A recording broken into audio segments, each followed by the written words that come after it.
nagaatini walitti deebinee jirra.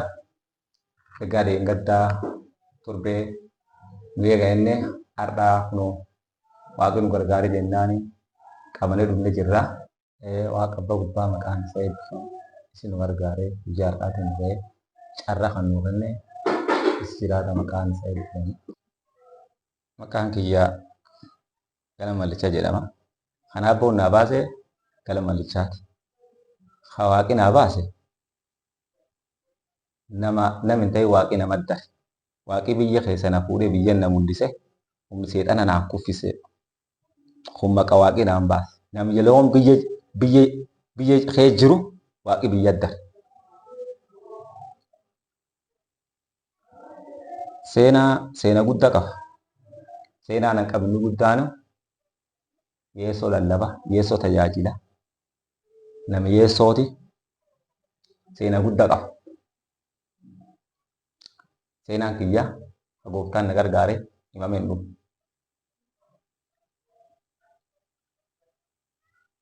Gaafa dhugeeffatanii qorumsattuu keessa ture. Yoo tan jedhee keessan ba'u. Bara 2008 keessatti yeroo suni Islaam. Ammoo gaafas yeroo tamaarutti man barumsa biriitii fi askuulii achitti guddoo seexanaan qoramaa ture. Seexanii tiraafikii ta'ee karaa ganna deebisaa ture. Wayii naqate tiraafikii fakkaatee karaa ganna deebise. Ani namni cufaa duratti deema. Karaan barataan deemsila karaa mirga qabatee deema kisa kilaas deema. Karaa akka kanaa deeminaan jedha. Si galmaa innaan tiraafikii ganna deebisee. Tiraafikii meennaa loodhan jirti. Ammoo yeroo sunitti namichi tokkoo fi niitii diimtuu takkatti karaa harka wal qabata akka dhaabu. Ba'uu na dhowwan. Deftara akka lafa nagaa warqaan dhaaka jennaani warri hin jiru. Ammoo gaangeen karaa gubbaa dhaabattu harma na dhiitte. Na dhiitte deftara kitaaba kemistirii kiyya. Maraataan fuudhee dabreeni kitaaba sun afaan falchiise. Abaarseebtii fuudhu, waaqa gullubaan fuudhu, seexan guyyaa fuudhu, hanka duriitiin humni waaqaa tirafirra si fuudhee deen onnan jedheeftan. Seexaniin beeka, seexanii leebaa. Nan waaqa cufi jal deema, jabee isaafirra eegaa wanni waan seessee eegaa. Duu waan seexanii na godhe. Yeroo ammoo maatiree qofa dhadhetti askuulii fi bulchiinsa magaalaa jidduutti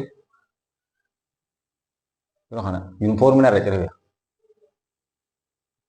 yeroo bulchiinsa magaalaa dabre karaa wanni akkas galutti yuunifoormiin irra ciree nama wal qabu namni hin argu. Yoo asileen dhaara kan nam dhaatutti jire dhaabata kan ta'e garuu sun takka malee akkuma jennaani niitii tokko Afrikeenyaa dhaqee ganda naaf inni sin jedhamu. Ganda irra fuudhee ganda baxaabbatadhe bakka inni obboleenya tiyyaa barreessa xaaliyaa. Yeroo sunitti ammoo irriin guddaa waaqee hin arguus. Yeroo akkan dammaqee qaaxurree lama ganda kaan dhufteeraatti anam wandoo. Qaaxurree isaan warra biyyi keessaa lafa qaalee gaggate guyyaa kallee Gooftaan na gargaara. Gaafa osoo waaqni hin gargaarin aduu gaafa osoo waaqni hin gargaarin yoo nam biyyeeti. Yookaan seexaa achi bolu yookaan ganda na obaasaa inni dhuma ammoo dhibaa sirrirra na deebise. Duuba Gooftaan na gargaare nam Gooftaa ta'e yeroo sun waaqni hin beeku. Yeroo sun waaqni hin beeku jireenya akkana cufa qaxxaamure amma duri nama jechi bahee amma immoo nam jechaan bahe. Nama jechaan bahe erga waaqan guutaa waan na rakkise waaqa wayii lubbuu isa ammaa dudduuba akka qabu inni quuqa buusa. Warri wangelaan jiraatu seexana quuqa buusa jechaan. Jecha kan inni bahuun jecha geeffannaa. Isaan dabre xiinxoo ammeenna waaqaan nagaye guyyaa kana hin faarsaa bara bara hin faarsaa bara bara boolli du'a na baasee ol fuudhee kararra na baase ufin na deebifte waaqa tanaaf gad jedhee si faarsaa. Wangeelallee natti himaa turani adoo obboleen tii waliin jiru ijoolleen dhalaariyyaa obboleen tii dhiistee na waliin galimaa turte hin dhaga'u sababaan ani gaafas islaalee fi amantii beexeetan didaa fi islaan bakka amantii biraa fudhadhee akka waan tokko natti amantii biraa fudhadhee akka waan tokko natti himne tanumirraani natti himaa turte warra natti hime ammoo hin dhagee yaamichi guyyaa qabaa mitire bakkunaaf sagalee yeroo sunitti kagar gooftaa dhufetti limee akkim isaan limee naa jechanii waraanachi deeme akkim isaan lamaaf walakkaa baramtu asaatu 12 walakkaan ka'ee deeme yuri deemee karaa ogubaa kan akkas deeme bulees tokko nu wallaggaa isa kitaaba qulqulluu harka qaba oo isa arguu nama kana ibiddatti irra boba inni obboleessinnaan lafa dha'e yoo an lafa dha'e bari suni bara bonaa kaani yeroo lafa dha'etti nafi qabu guutuuni na tortore dafee dhibee kan karan itti cobinda dhibee kan tokko lufira dhabe gooftaani sin agarsiise haatiyyaa fi abbaa kiyyaa fi maqaa kiyyaa namarra dhaladhe natti hime kallattii san jira deeminaan jedhe amiji sirra qaba gooftaan si barbaada gooftaan na dhugeeffadhe fi waaq naa kadhate ishee dhaqatti dhaabadhe limmitaan waraanane achumaa nafe ammoo duub amalee buliin dabarre dhaqee irrumaa dhaattu jedhe dhibeen na cimennaani deebi waldaa haa waamameen tokkoon dhibaatii waama na dabree maatiin booji'amtee maatii jiraan ollaan kenna lubbuun namni dhibbaaf booji'amte akka addaa cinaa dhaabate yeroo sirri gubbaa ciisutti namni tokko sirra yeroo ciisu miidhamuu danda'a. Anammoo bultii 422 cinaachi sibitaatii fi simirgaatiis ciisuu hin dandeenye. Mucaan kun jira. Ani dhibee adda dhufee nan ijjeesini dhibee kanaan hin du'edha. Abbaan kiyyas mucaan fayyaadha. Yeroo ani siree irra ka'ee deemetti waaqni xeeyyaamatu waa dhugaadhaani lubbuun namaa hedduu dhufti. Haala kamiyyuu keessatti yeroo sunis gooftaan wasadii naa kenne tokko obsa naa kenne abdii naa kenne obsaa fi abdii naa kenne. Omaaf hin yaaddomne obsaa fi abdii naa kenne. Yeroo kamuu hin gammadu. Kalaasatti yoo lamaayis kan maatis yeroo kamuu ati saakamaaf akkan gammaddaa jennaan gooftaa yeroo hundaa naan gammadadha. Hundattus dhaqaarsa addana naa kenne obsaa fi abdii. Waldaa amantaa keessatti anani tokko kennaan gooftaan naa kenne kennaa hedduu naa kenne.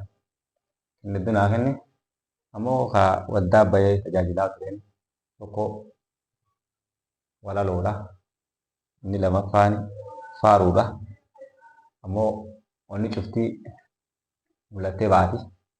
Gaaf mul'attee daa'imni tokko in garaachaa gaaf garaachaa in dhalata.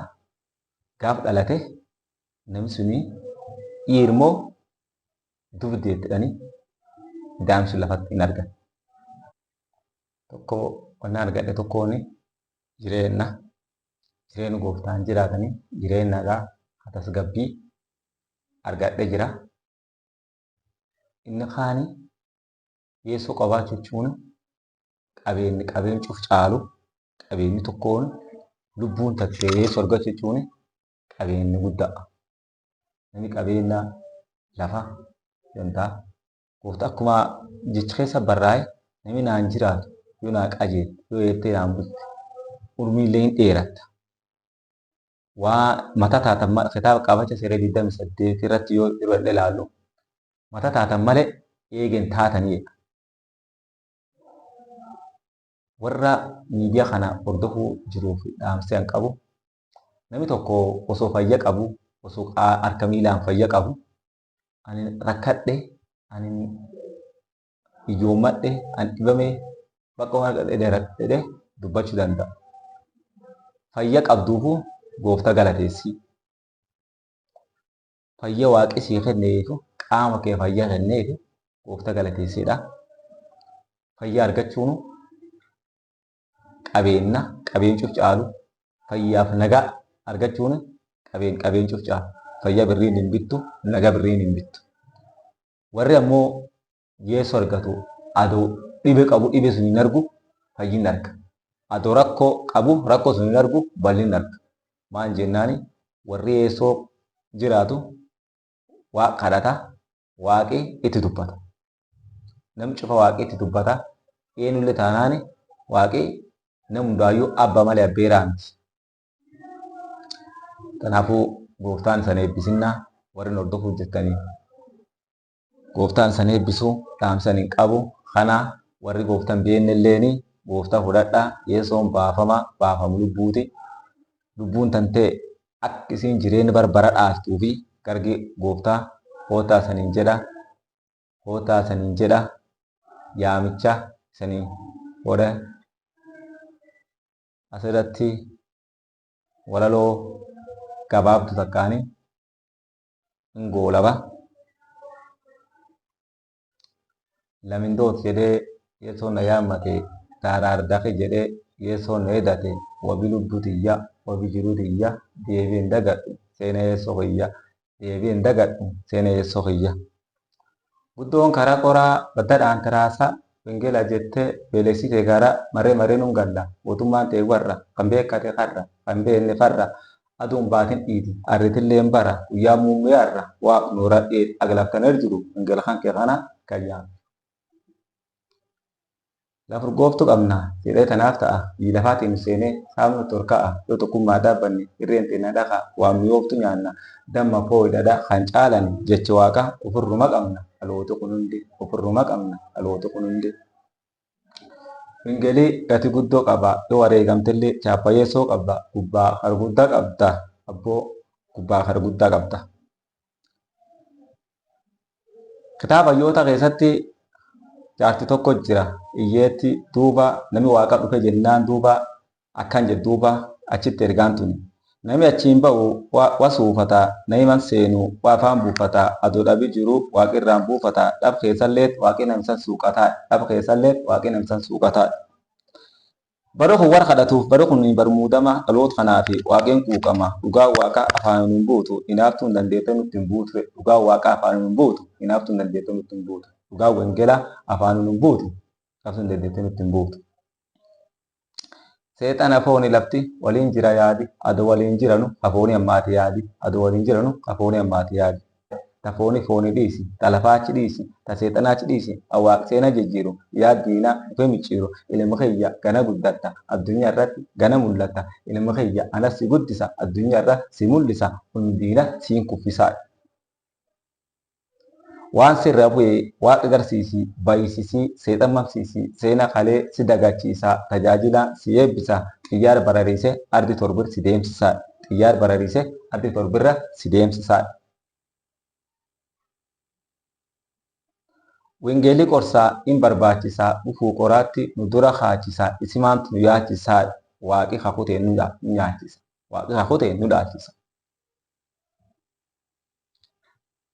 Harki kankee danqara ciree diidessaa galaana daaniree gumsa geegessaa kan obsaan eeggate inni dhufee eebbisaa gaargal badheeraa dhufe deessisaa maseen ilmi dhalfanan akka naafa dhufe deessisaa gaargal keessalleetti waaqi namsaa hin eebbisaa aduu dhabi jiru waaqi namsa eebbisaa.